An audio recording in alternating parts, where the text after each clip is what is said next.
G'day, Rob Douglas here. Farmers markets are more than just a great place to get fresh produce. Here at Albany, the Saturday Farmers Markets is something of a tradition. It's a place where people meet, both locals and visitors alike. One of the instigators of the markets on Saturday morning is Shapland, who was a regular here for nearly 20 years. I'd like to take the time to introduce you to Howard and allow him to take us back to where it all started. Albany Farmers Market started, I don't remember how many years, it must have been well over 20 years. Monty House, the then Agriculture Minister in WA, was looking at ways to resurrect the country towns that were losing their populations to farms getting bigger and just people looking for other type of work. And farmers markets was one way of bringing the communities together. They could grow produce, meet up and then sell it. And the Albany Farmers Market came about as a centre for being Albany. It's very central. So the professional growers, the local growers down here supported it from the very start, and it took off from there.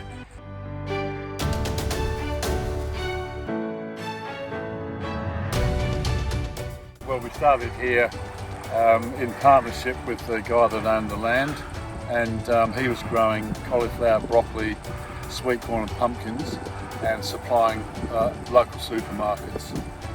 When we came along, we carried on the same, but we increased our produce, so we had to look for other markets.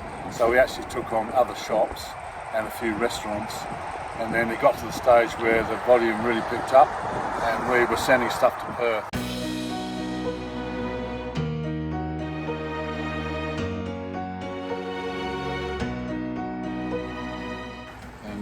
There was an opportunity in Albany for hydroponic lettuce, and we sort of took it and then we just grew with it, so it's just been expanding all the time.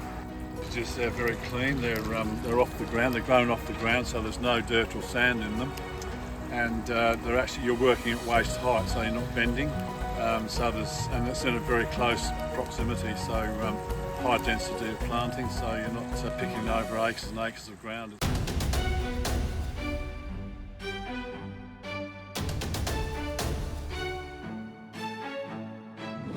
Well, my father came out here to have a look around before the family decided to emigrate, and he met a man called Martin Lenthal, who was a stud breeder of sheep and cattle, and he organised to bring some Charolais semen out from England, which was a European breed that could only be transported out here by frozen semen, which was then inseminated into the cows. So not only was Charolais semen brought out, there was South Devon, Limousine, quite a lot of all the European breeds came out, which meant that farmers could diversify into these quicker growing and leaner type beef animals. When I was at the Artificial Breeding Board, I was the only single guy at the time, and my job was to relieve the married men on the weekends or holidays and blah blah. So I sort of used to travel around from Serpentine, Harvey, Bunbury, right down to Augusta, and then when the beef AI, and then Albany actually, and then when the beef AI came along, we were doing like Espens and Ravensthorpe farming properties. So we went and lived on the farm for 3-4 weeks and did the AI program.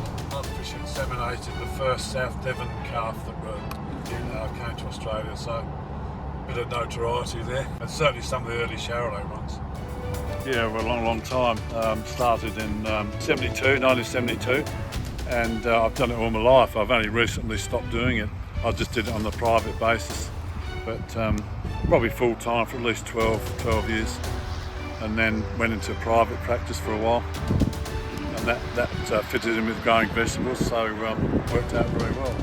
No, well, I've always been interested in growing vegetables because on the farm in England, my dad used to grow vegetables, and I just loved to help him do it.